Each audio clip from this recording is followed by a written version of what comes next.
Hello students, welcome to Easy Learning with Suvida. Hello students, 10ാം ക്ലാസ്സിൻ്റെ കേരള പാഠാവലിയിലെ രണ്ടാമത്തെ പാഠഭാഗമാണ് സ്വാതന്ത്ര്യത്തിൻ്റെ ചിറകുകൾ. ഈ പാഠഭാഗത്തിൻ്റെ വരികളുടെ അർത്ഥവും അതുപോലെ തന്നെ ആശയവുമാണ് ഈ വീഡിയോയിൽ ചർച്ച ചെയ്യുന്നത്. ആദ്യത്തെ പാഠഭാഗം കഥകൾ അതിമോഹനം എന്ന പാഠഭാഗമാണ്. അതിൻ്റെ ആശയം അപ്ലോഡ് ചെയ്തിട്ടുണ്ട്. അത് കാണാത്തവർ തീർച്ചയായും കണ്ടതിന് ശേഷം മാത്രം ഈ വീഡിയോ കാണുക. വീഡിയോസ് നിങ്ങൾക്ക് ഇഷ്ടമായെങ്കിൽ, ഉപകാരപ്രദമായെങ്കിൽ തീർച്ചയായും നിങ്ങളുടെ ഫ്രണ്ട്സിനൊക്കെ ഷെയർ ചെയ്ത് കൊടുക്കുക. വീഡിയോസിനൊക്കെ ലൈക്ക് ചെയ്യുക, കമൻറ്റ് ചെയ്യുക, സപ്പോർട്ട് ചെയ്യുക. ഓക്കെ, അപ്പോൾ നമുക്ക് പാഠഭാഗത്തിലേക്ക് പോകാം. അതിനു മുമ്പായി കവിയെക്കുറിച്ച് അറിയേണ്ടതുണ്ട്. നളചരിതം ആട്ടക്കഥയിൽ നിന്ന് എടുത്തിട്ടുള്ള ഒന്നാം ദിവസത്തെ കഥയിൽ നിന്ന് എടുത്തിട്ടുള്ളതാണ് പാഠഭാഗം. ഉണ്ണായി വാര്യരാണ് നളചരിതം ആട്ടക്കഥയുടെ രചയിതാവ്. അപ്പോൾ ഉണ്ണായി വാര്യരെ കുറിച്ച് നമുക്ക് ആദ്യം മനസ്സിലാക്കാം. അതിനുശേഷം പാഠഭാഗത്തിൻ്റെ ആശയത്തിലേക്ക് പോകാം.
ഹലോ സ്റ്റുഡൻസ്, അപ്പോൾ ഇന്നത്തെ വീഡിയോയിൽ 10ാം ക്ലാസ്സിൻ്റെ കേരള പാഠാവലിയിലെ രണ്ടാമത്തെ പാഠഭാഗമായിട്ടുള്ള സ്വാതന്ത്ര്യത്തിൻ്റെ ചിറകുകൾ എന്ന പാഠഭാഗത്തിൻ്റെ ആശയമാണ് ഉൾക്കൊള്ളിച്ചിട്ടുള്ളത്. അപ്പോൾ ഇത് ഉണ്ണായി വാര്യരുടെ നളചരിതം ആട്ടക്കഥയിൽ നിന്നെടുത്തിട്ടുള്ള ആദ്യത്തെ ദിവസത്തിൽ നിന്നെടുത്തിട്ടുള്ള ഭാഗമാണ് ഈ പാഠഭാഗത്ത് കൊടുത്തിട്ടുള്ളത്. അപ്പോൾ പാഠഭാഗത്തേക്ക് പോകുന്നതിന് മുമ്പായിട്ട് ഇവിടെ സ്വാതന്ത്ര്യത്തിൻ്റെ മഹത്വത്തെ ഓതുന്ന 2 വരികൾ കൊടുത്തിട്ടുണ്ട്. നമുക്ക് നോക്കാം. വാക്കുകൾ പൂക്കുന്ന പൊയ്ക, നീന്തി തുടിക്കുന്ന സ്വാതന്ത്ര്യം. വാക്കുകൾ പൂക്കുന്ന പൊയ്ക എന്നതുകൊണ്ട് എന്തായിരിക്കും ഉദ്ദേശിക്കുക? സാധാരണ പൂവുകളാണ് പൂക്കുന്നത് പൊയ്കയിൽ, അല്ലേ? അപ്പോൾ ഇവിടെ വാക്കുകൾ പൂക്കുക എന്നതുകൊണ്ട് അർത്ഥമാക്കുന്നത് രചനകളെയാണ്. വാക്കുകൾ കൊണ്ട് പൂക്കുന്ന പൊയ്ക ഉണ്ടാകുന്നത് എന്താണ്? രചനകളാണ്, അല്ലേ? കഥയായിക്കൊള്ളട്ടെ, കവിതയായിക്കൊള്ളട്ടെ, നാടകമായിക്കൊള്ളട്ടെ, ഇങ്ങനെയുള്ള രചനകളാണ് വാക്കുകൾ കൊണ്ട് പൂക്കുന്ന പൊയ്കയായി മാറുന്നത്. അപ്പോൾ ഈ വാക്കുകൾ പൂക്കുന്ന പൊയ്ക, നീന്തി തുടിക്കുന്ന സ്വാതന്ത്ര്യം. അപ്പോൾ സ്വാതന്ത്ര്യത്തിൻ്റെ മഹത്വത്തെ ഓതുന്ന, അല്ലെങ്കിൽ അത് എത്രത്തോളം അനിവാര്യമാണെന്ന് കാട്ടിത്തരുന്ന വരികളാണിത്. നമുക്കറിയാം, മനുഷ്യരാണെങ്കിലും മൃഗങ്ങളാണെങ്കിലും സ്വാതന്ത്ര്യം അത്യന്താപേക്ഷിതമാണ്. അതില്ലാതെ ആർക്കും ജീവിക്കാൻ കഴിയില്ല. അപ്പോൾ ഒരു രചനയുടെ സൃഷ്ടാവിന് തീർച്ചയായും സ്വാതന്ത്ര്യം അത്യന്താപേക്ഷിതമാണ്. അവൻ്റെ വാക്കുകൾ ഉപയോഗിക്കുന്നതിനും ആശയങ്ങൾ പ്രകടിപ്പിക്കുന്നതിനും അനുവാചകരിൽ എത്തിക്കുന്നതിനും ഒക്കെ തന്നെ സ്വാതന്ത്ര്യം ആവശ്യമാണ്. ആ സ്വാതന്ത്ര്യം ഇല്ലെങ്കിൽ ആ കലാസൃഷ്ടി തീർച്ചയായും അർഹിക്കുന്ന ഫലം കാണില്ല. അപ്പോൾ ഇവിടെ രചനകൾക്ക് എത്രത്തോളം സ്വാതന്ത്ര്യം ആവശ്യമാണ് എന്ന് കാണിക്കുന്ന വരികളാണിത്. അപ്പോൾ നമുക്ക് പാഠഭാഗത്തേക്ക് പോകാം. അപ്പോൾ നമ്മുടെ ശീർഷകം നോക്കൂ, സ്വാതന്ത്ര്യത്തിൻ്റെ ചിറകുകൾ. നമ്മുടെ എല്ലാവരുടെയും ധാരണ ചിറകുകൾ എന്നത് സ്വാതന്ത്ര്യത്തിൻ്റെ അടയാളമാണെന്നാണ്. നീലാകാശത്ത് വളരെ ഉയരത്തിൽ പറന്ന് കളിച്ച് രസിക്കുന്ന കിളികൾ, അവയുടെ ചിറകുകൾ തീർച്ചയായും അവയുടെ സ്വാതന്ത്ര്യത്തിൻ്റെ അടയാളമാണ്. എന്നാൽ ചിറകുകൾ ഉണ്ടായിട്ടും പറക്കാൻ സാധിക്കാത്ത അല്ലെങ്കിൽ അതിന് അനുവദിക്കാത്ത കിളികളുമുണ്ട്. അപ്പോൾ ഒരേ സമയം ചിറകുകൾ സ്വാതന്ത്ര്യത്തിൻ്റെയും അസ്വാതന്ത്ര്യത്തിൻ്റെയും അടയാളമായി മാറുന്നു. ഇവിടെ ചിറകുകൾ എന്നത് സ്വാതന്ത്ര്യത്തിൻ്റെ അടയാളമായാണ് രേഖപ്പെടുത്തിയിട്ടുള്ളത്. അപ്പോൾ നമുക്ക് പാഠഭാഗത്തേക്ക് പോകാം. വിദർഭയിലെ രാജാവായ ഭീമൻ്റെ പുത്രിയാണ് ദമയന്തി. നാരദ മഹർഷിയിൽ നിന്ന് ദമയന്തിയുടെ ഗുണഗണങ്ങൾ കേട്ടറിഞ്ഞ നിഷധ രാജാവായ നളൻ അവളിൽ അനുരക്തനാകുന്നു. പ്രണയവിവശനായ നളൻ ഉദ്യാനത്തിൽ ഉലാത്തുമ്പോൾ കാണാനിടയായ സ്വർണവർണ്ണമുള്ള ഹംസത്തെ പിടികൂടുന്നതാണ് പാഠസന്ദർഭം. അപ്പോൾ വിദർഭയിലെ രാജാവായ ഭീമൻ്റെ പുത്രിയായ ഭൈമി എന്നറിയപ്പെടുന്ന ദമയന്തി വളരെ സ്വഭാവ വൈശിഷ്ട്യങ്ങളുള്ള, കാണാൻ അതീവ സുന്ദരിയായിട്ടുള്ള രാജകുമാരിയാണ് ദമയന്തി. അപ്പോൾ ഈ ദമയന്തിയുടെ ഗുണഗണങ്ങളും അവളുടെ സ്വഭാവ സവിശേഷതകളും അവളുടെ സൗന്ദര്യത്തെക്കുറിച്ചുമെല്ലാം നാരദ മഹർഷിയിൽ നിന്നാണ് നിഷധ രാജാവായ നളൻ കേട്ടറിയുന്നത്. അങ്ങനെ ദമയന്തിയെക്കുറിച്ച് കേട്ടറിഞ്ഞ നളന് അവളോട് പ്രണയമുണ്ടാകുന്നു. അങ്ങനെ പ്രണയവിവശനായ നളൻ തൻ്റെ ഉദ്യാനത്തിലൂടെ ഇങ്ങനെ ഉലാത്തുമ്പോൾ അവിടെ സ്വർണ്ണ നിറത്തിലുള്ള ഒരു ഹംസത്തെ കാണുന്നു. ആ ഹംസത്തെ പിടികൂടുന്നതാണ് നമ്മുടെ പാഠസന്ദർഭം. ഖണ്ഡാരം അടന്ത. ശ്ലോകം: അനക്കം കൂടാതെ നവവരനണഞ്ഞാശു കുതുകാതനർഘ സ്വർണാഭം ശൈതമരയന്ന പരിവൃഢം ഇണക്കാമെന്നോർത്തങ്ങിതമൊടു പിടിച്ചോരളവിലെ കനക്കും ശോകം പൂണ്ടവനധ രുരോധാധികരുണം. ഹംസം പദം. പല്ലവി: ശിവ ശിവ എന്തു ചെയ്വൂ ഞാൻ, എന്നെ ചതിച്ചു കൊല്ലുന്നിതു രാജേന്ദ്രൻ. അനുപല്ലവി: വിവശം നിരവലംബം മമ കുടുംബവുമിനി ശിവ ശിവ. ഭാഗം 1. ഹംസത്തെ പിടികൂടുന്നു. ഹംസം ഒരു അനക്കവുമില്ലാതെ ഇരിക്കുന്നത് കണ്ട് രാജാവായ നളൻ ആകാംക്ഷയോടെയും സന്തോഷത്തോടെയും അടുത്തു വന്നു. വിലയേറിയ സ്വർണം പോലെ തിളങ്ങുന്ന ആ ഹംസം വിശ്രമിക്കുകയായിരുന്നു. അതിനെ ഇണക്കിയെടുത്ത് കൂട്ടിലിട്ട് വളർത്താമെന്ന് വിചാരിച്ച് നളൻ അതിനെ മെല്ലെ പിടിച്ചു. എന്നാൽ പിടികൂടിയ മാത്രയിൽ തന്നെ ആ ഹംസം വലിയ ദുഃഖം പൂണ്ട് ദയനീയമായി കരഞ്ഞു. ഇവിടെ നളൻ്റെ ആകാംക്ഷയും സന്തോഷവും ശ്രദ്ധിക്കുക. മനോഹരമായ ഒരു പക്ഷിയെ സ്വന്തമാക്കാനുള്ള സ്വാഭാവികമായ മനുഷ്യൻ്റെ ആഗ്രഹമാണ് ഇവിടെ കാണുന്നത്. ഹംസത്തെ പിടികൂടിയ ഉടനെ അത് കരയുന്നത് അസാധാരണമായ ഒരു സംഭവമാണ്. ഇതിലൂടെ ഹംസത്തിന് എന്തോ പ്രത്യേകതയുണ്ടെന്ന് സൂചന ലഭിക്കുന്നു.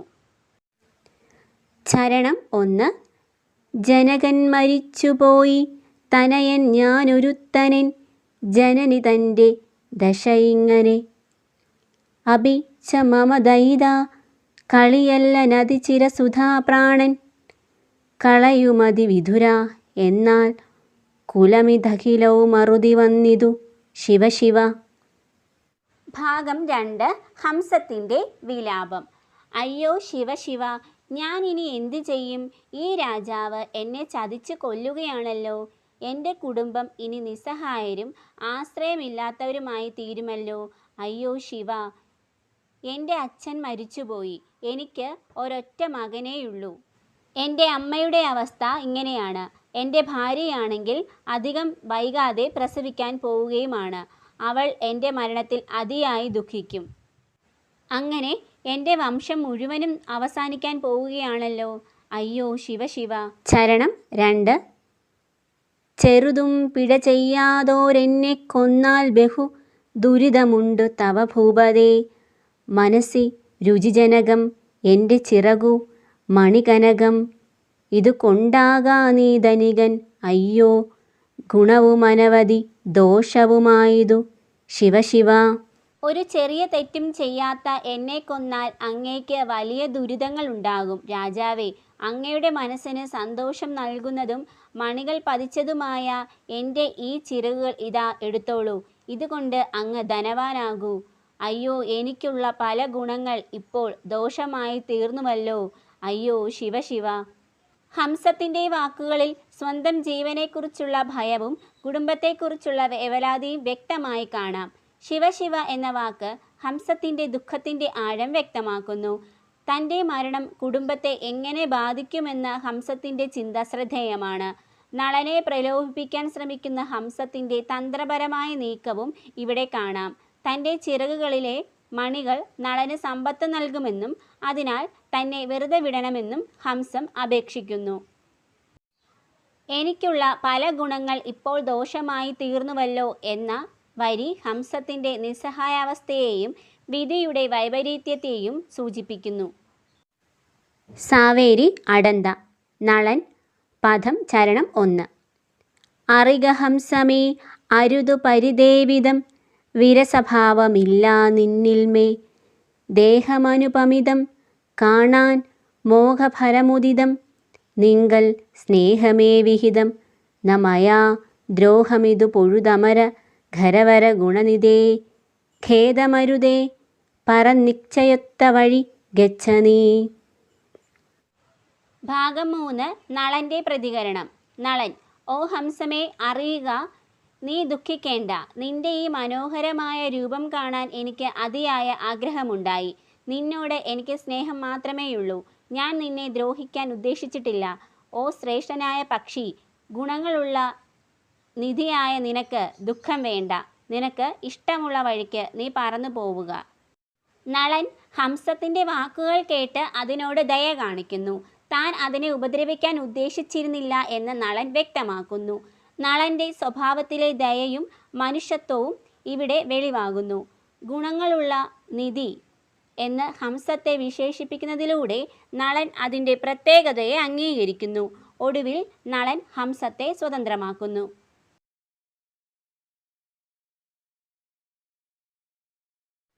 ഉണ്ണായി വാര്യരുടെ നളചരിതം ആട്ടക്കഥയുടെ 1-ാം ദിവസത്തെ കഥയെ അടിസ്ഥാനമാക്കിയുള്ളതാണ് പാഠഭാഗം. വിദർഭ രാജ്യത്തെ രാജാവായ ഭീമന്റെ പുത്രി ഭൈമി എന്നറിയപ്പെടുന്ന ദമയന്തിയുടെ ഗുണഗണങ്ങൾ നാരദ മഹർഷിയിൽ നിന്ന് അറിയാനിടയായ നിഷധ രാജാവായ നളന് അവളോട് അനുരാഗം തോന്നുന്നു. പ്രണയപരവശനായ നളൻ കൊട്ടാരത്തിലെ ഉദ്യാനത്തിലൂടെ ഉലാത്തുമ്പോൾ അവിടെ സ്വർണവർണ്ണമുള്ള ഒരു അരയന്നത്തെ കാണുകയും അതിനെ പിടികൂടാൻ ശ്രമിക്കുകയും ചെയ്യുന്നു. അതിനെ തുടർന്ന് നളനും അരയന്നവും തമ്മിലുണ്ടായ സംഭാഷണമാണ് പാഠഭാഗത്തിലുള്ളത്. നിഷധ രാജ്യത്തെ ധർമ്മിഷ്ഠനായ രാജാവാണ് നളൻ. ഹംസം അത്ഭുത സിദ്ധികളുള്ള പക്ഷിയും. ഉദ്യാനത്തിൽ ഒരു അനക്കവുമില്ലാതെ ഇരിക്കുന്ന സ്വർണവർണ്ണമുള്ള പക്ഷിയെ കണ്ട് നളൻ വളരെ ആകാംക്ഷയോടും സന്തോഷത്തോടും അതിൻ്റെ അടുത്തു വന്നു. വിലയേറിയ സ്വർണം പോലെ തിളങ്ങുന്ന ആ ഹംസം വിശ്രമിക്കുകയായിരുന്നു. അതിനെ ഇണക്കിയെടുത്ത് വളർത്താമെന്ന് കരുതി നളൻ അതിനെ പിടിച്ചു. എന്നാൽ പിടിച്ച മാത്രയിൽ തന്നെ ഹംസം വളരെയധികം വിഷമം പൂണ്ട് കരഞ്ഞു. അയ്യോ ശിവശിവ, ഇനി ഞാൻ എന്തു ചെയ്യും? ഈ രാജാവ് എന്നെ ചതിച്ചു കൊല്ലുമല്ലോ. ഇനി എൻ്റെ കുടുംബം നിസ്സഹായരും ആശ്രയമില്ലാത്തവരുമായി മാറുമല്ലോ. എൻ്റെ അച്ഛൻ മരിച്ചുപോയി. എനിക്ക് ഒറ്റ മകനേയുള്ളൂ. എൻ്റെ അമ്മയ്ക്ക് ഇനി ആരുമില്ല. ഭാര്യയാണെങ്കിൽ അധികം താമസിയാതെ പ്രസവിക്കാൻ പോകുന്നു. ആ സമയത്ത് ഞാനില്ലെങ്കിൽ എന്തു ചെയ്യും? ഞാനില്ലാതെയായാൽ എൻ്റെ വംശം നശിക്കുമല്ലോ എന്നും പറഞ്ഞ് ഹംസം കരയുന്നു. ഹംസം രാജാവിനോട് അപേക്ഷിക്കുന്നു. ഒരു തെറ്റും ചെയ്യാത്ത എന്നെ ഉപദ്രവിക്കരുതെന്നും എന്നെ കൊന്നാൽ അങ്ങേക്ക് പലവിധം ദുരിതങ്ങളുണ്ടാകുമെന്നും പറയുന്നു. തന്നെ വെറുതെ വിടണമെന്നും പകരം മണികൾ പതിച്ച തൻ്റെ ചിറകുകൾ എടുത്തുകൊള്ളാനും അതുകൊണ്ട് ധനവാനാകാനും ഹംസം നളനോട് അപേക്ഷിക്കുന്നു. തനിക്കുള്ള പല ഗുണങ്ങളും ഇപ്പോൾ ദോഷമാകുന്നല്ലോ എന്നോർത്ത് ഹംസം അപലപിക്കുന്നു.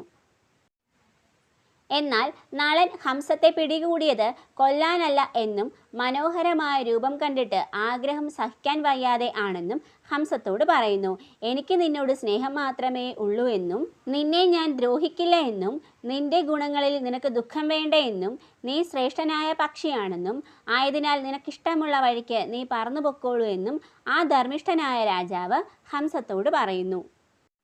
ഈ പാഠഭാഗത്തിലൂടെ മനുഷ്യനും പ്രകൃതിയും തമ്മിലുള്ള ബന്ധം എത്രത്തോളം മനോഹരമാണെന്ന് കാണാം.